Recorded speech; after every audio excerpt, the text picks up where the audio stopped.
Beverly McLaughlin, who served as Canada's 17th Chief Justice, in an article titled "The Judiciary's Distinctive Role in Our Constitutional Democracy," stated that it is the rule of law that has traditionally provided the necessary limits on stark majoritarianism. It is the rule of law that ensures that elected representatives do not exceed or abuse their powers, and it is the law that protects minorities and permits the accommodations essential to long-term stability. Over the past 8 months, we have witnessed the rule of law come under intense pressure from a Prime Minister who used his majority position and his agents, namely the Clerk of the Privy Council, a man who was the former Deputy Minister of Northern and Indian Affairs, to harangue, demote, and then expel his Justice Minister from his party because he didn't like her adherence to the rule of law. As Jody Wilson-Raybould points out, we must administer the law evenly across all sectors of society. She paid a significant price for standing up for her principles. She is now an independent member of Parliament who is seeking re-election. We invited Jody Wilson-Raybould to join us for a conversation that matters about her reasons for seeking a second term in Vancouver-Granville, why adherence to the rule of law is fundamentally important in our democracy, and I also wanted to talk in depth with her about an issue of great importance to me and to Canada, and that is improving our relationship with Indigenous people and ensuring they are given the same resources and the same respect that everyone deserves. Conversations That Matter is a partner program of the Centre for Dialogue at Simon Fraser University. The production of this program is made possible thanks to the following and viewers like you. Please become a patron at conversationsthatmatter.tv. Welcome. Thank you. Thanks for joining me. You know, I had the pleasure of meeting you once a number of years ago when you had just announced your candidacy, and little did I know what kind of a journey you would be on. And now you've come through the other side of that, and we're going into another federal election. You're no longer a member of that party that you joined. You're not in caucus, you're not in cabinet, and yet you choose to put yourself forward again. How come? It's a good question. I got involved in federal politics for various reasons, and I feel that my time in politics on the federal level is not finished. I never expected to be in the position that I'm in, but I embrace running as an independent member for Vancouver-Granville. I do not feel that one person, in this case the Prime Minister, can determine for me the length of my career in federal politics. I have had, it's been the greatest honor of my life to serve the people of Vancouver-Granville, and I want to be able to re-earn their support for another 4 years as their Member of Parliament to tackle issues why I ran in the first place, issues around climate change and the environment, issues around social justice, and of course, Indigenous reconciliation. It wouldn't be unreasonable for somebody who is a member of the riding to say, well, you're an independent now. What kind of influence can you have? I think, broadly speaking, that we need to look at politics in this country in a different way, in the sense of it's not just about political parties or what the leaders of political parties are wanting to espouse in order to gain power. Although political parties are important to a great degree, but they become something that I don't believe is necessarily advantageous or advancing democracy, in that the leaders of political parties or the members of Parliament seem to be accountable to the leaders or to the Prime Minister, versus what I think is the most appropriate way, having the leader responsible to the members of Parliament and having members of Parliament responsible in turn to their constituents. For me, as an independent in Vancouver-Granville, my only bosses are the constituents of Vancouver-Granville, and I will freely continue to express their views and their contributions to important public policy conversations. Most of the time, when you're not Jody Wilson-Raybould, you don't have much of a voice. Like, you can go, as an independent, you're not going to be able to garner much attention. But do you think that the events of the last year put you in a unique position so that as an independent, you can actually shine the light on those policies that you believe are fundamentally important to the country as a whole and to your riding specifically? Well, it's a unique position. It's not unique. I mean, there's other independents that currently sit in the House of Commons, and there are other. Jane Philpott, for example, is running as an independent. Right. I have, through the events of the last 8 months, certainly, but over the course of 4 years, being a minister of the Crown, have been able to gain public attention. I think now so more than ever, but not specifically because of the events of the last 8 months around SNC Lavalin, but around doing my job as the Attorney General, doing what I believe to be right in that job, and having how I feel integrity in doing that job and standing up for what is fundamental to this country, rights and principles and values that underline our freedom and the system of government that we have.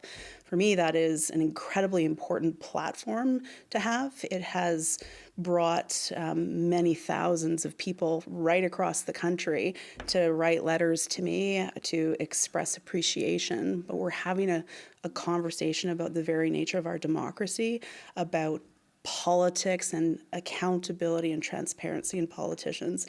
I think it's a really important conversation as we move into the election and as we're looking to put an X on our ballot, no matter which riding we live on or live in, and elect people to represent us on the important issues facing our times. So being an independent is, it's going to be a challenge, certainly, to get elected. I'm not a stranger to hard work, but I think more than ever, people need to look at the issues, step back from their hyper-partisanship in terms of their approach to those issues, and have 338 members of Parliament actually digest and plan and act upon issues and have solutions that will stand the test of time. Well, I got to get you to hang on for a second while we take a quick commercial break. We'll be right back. Conversations That Matter is brought to you by Odlum Brown, made possible a client-focused investment firm that starts like you client relationships with straightforward conversations. Please visit focused on you, your aspirations, and become a donor. And your investment priorities. Odlum Brown has been a supporter of Conversations That Matter from the day we started this show. Their only condition was that we provide a non-biased conversation with people from all sides of all sorts of issues. And of course, we couldn't produce this show without the support of Oh Boy Productions. If you're looking to produce a show like this one, I suggest you reach out to Oh Boy. They can help you produce it, and they can help you build your audience. And we also need your support. I ask you to please pledge $1 per show by going to conversationsthatmatter.tv/donate, because those dollars add up and play an important role in helping us produce this show. Now, back to the show. One element of your past that you bring to the equation at any given time is that, as I understand it, you are the highest-ranking Indigenous political figure in the history of Canada, having had the position as the Attorney General, and that brings with it a considerable amount of weight. But also, I think that the way that you handled yourself through this whole affair, which was an application to the law as stated, and I think that there are a whole bunch of people who may or may not have appreciated what you have done. But from my perspective, I have to tell you, I'm happy to see somebody stand up and say, no, it's the law that matters. It really does matter, because if we don't apply the law at every level and through every sector of society, how on earth can we hope that it will be administered fairly to the rest of us? And so from your perspective, because you have a legal background, this has been a big issue. How important is it that we pay attention and adhere to the letter of the law? Incredibly important, and if anything has been highlighted, or lessons that we can learn from the past 8 months since this story has come to the attention of the national media certainly, but Canadians generally.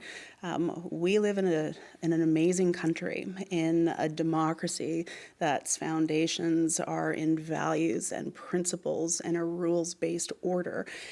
We need to, certainly as elected officials, be constantly vigilant to uphold the rule of law and to uphold the independence of our institutions. For without that, the very nature of our country, the very thing that we love about our country, its democracy and its freedoms, are compromised. It was incredible honor for me to be the Minister of Justice and the Attorney General of Conversations Canada That Matter is a not-for-profit program made possible thanks to the support of viewers like you and the following organizations. Please visit conversationsthatmatter.tv and become a donor. My history as an Indigenous person, my culture and my teachings to that role, and what I have been taught in my culture is that we must speak the truth, we must do what is right, and we must ensure that everybody in our community is enabled to play the role that they're meant to play. And a lot of those teachings have led me through being the Regional Chief of British Columbia, Crown Prosecutor, and certainly to the position of Minister of Justice and Attorney General. Well, I hope that those are the same principles that run through the rest of Canadian society as well, because I think that we don't pay quite enough attention to the role of the judiciary in governance in a democracy. That if we don't have faith in that, well, then it's going to undermine democracy as a whole. You can vote for somebody, but if they're not going to adhere to the law, well, then what do we have? Exactly. How important is the law to maintaining the kind of society that we want to build?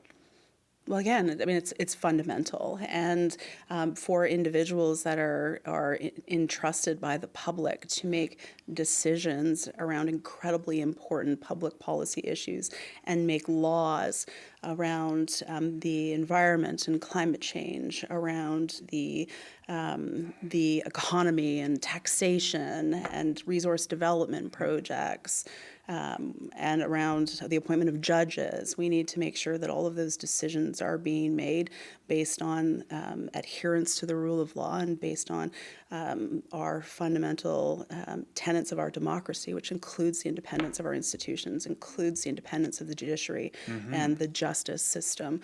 For without that, we have people making decisions based on their own will and based on political expediency, and we have to do as much as we can to ensure that that doesn't happen. Well, I agree, and especially if we hope in this country that there will be an even application of the law to everyone. Absolutely. And in particular, and I don't mean to single this out in a derogatory way, but the reality is that the application of law for Indigenous people has been uneven at best and downright disgraceful at worst. And so how can we hope to have the application of law into those communities and for people who are constantly being abused by the system? Yeah, it's a really important question, and we have been, as a country, confronting the reality of our colonial legacy for some time. Yes. Some people more than others, and I think in this day, more people, more Canadians are aware of the colonial realities that have that our country has the history of our country visited upon us, yes, and are learning, and that comes through reading and hearing from the Royal Commission on Aboriginal Peoples, to the Truth and Reconciliation Commission's report, to the report that came out on murdered and missing Indigenous women and girls that speak to that legacy. The more people understand it, the more we can actually chart a new pathway to move beyond it. But the application of the law to Indigenous peoples has been incredibly uneven. And I point to the example back in 1982 when we patriated our Constitution, yes, and back then, the Charter of Rights and Freedoms, which has been an extraordinary thing for our country in terms of rights and freedoms and upholding individual liberties. At the same time, we put Section 35 of the Constitution in place, which is around Aboriginal and treaty rights. The application or how we embrace charter rights is very different from how we embraced Aboriginal and treaty rights. With respect to the freedom of expression, for example, in the Charter, governments have, over the succeeding years since 1982, created laws, created policies to address and embrace and uphold individual rights and freedoms, like the freedom of expression. But the same is not true for Indigenous rights. Indigenous communities right across the country have had to go to court to prove that their rights exist. Governments had said, well, I'm not going to recognize your right, you need to prove it. So it's been that uneven application that's resulted in the situation that we're in. Right, and if we come back to the role of the court in a democracy, it is the courts that have kept coming back to those governments saying, no, you as a government are wrong. That Indigenous community or this individual, they're right in that expression of their ability and their right to stand up and say, hang on a second, you're trampling on my rights. So as we move forward, like, we go through Delgamuukw, and then most recently Silcotin as being major court cases that start to say we have to change this relationship. Yeah. And yet still, I had Senator Sinclair on earlier this year. I asked him, so how then do we start to move to this concept of reconciliation, or at least, a living situation in Canada where we all have access to opportunity and the resources that we need to be fully actualized and so on. How do we get there? And his answer was quite telling. He sort of went, it's complex and it's going to take a long time. How do we get there? Because I thought that we were, putting our foot on the gas when you were appointed and Prime Minister, won the election. It looked like we were going to actually see some movement. Right. Well, I mean, I would never disagree with the senator. It is incredibly complex. Yes. But in its complexity, Indigenous communities particularly, and people across the country, have found solutions to deconstruct their colonial legacy, to move for First Nations. Conversations That Matter is a not-for-profit program made possible thanks to the support of viewers like you and the following organizations. Please visit conversationsthatmatter.tv and become a donor. I think that's something that most non-Indigenous Canadians don't understand. Absolutely, and there's books that are out there to help explain things, to understand the realities that Indigenous communities living on reserve people experience. But the colonial legacy is long, but this country, prior to the arrival of Europeans, Indigenous peoples have title to the land. That was affirmed in the Chilcotin case here in British Columbia. They have the inherent right to self-govern. So how do we get back to that place, recognizing we're all here to stay, as the Supreme Court of Canada says? We need to come to a place, and this is what I've strongly advocated for as regional chief, and as I sat around the cabinet table as a minister of the Crown, where we recognize the rights of Indigenous peoples and in that recognition, create the space for Indigenous communities to be self-determining, including self-governing, and having a land base over which to build communities, having shared territory or shared governance arrangements with other governments around how to manage or cooperatively manage land, having a revenue base in which to build your governments. But the government of Canada or our country does not have a simple mechanism for First Nations communities across the country to move out from under the Indian Act, to become self-governing, short of going to court for years and years or participating in interminable negotiations with governments to get a treaty. We need a simple mechanism when an Indigenous community is ready, willing, and able to remove themselves from the Indian Act, that they're enabled to do so and to rebuild their core institutions of government and then have intergovernmental relationships around various jurisdictions.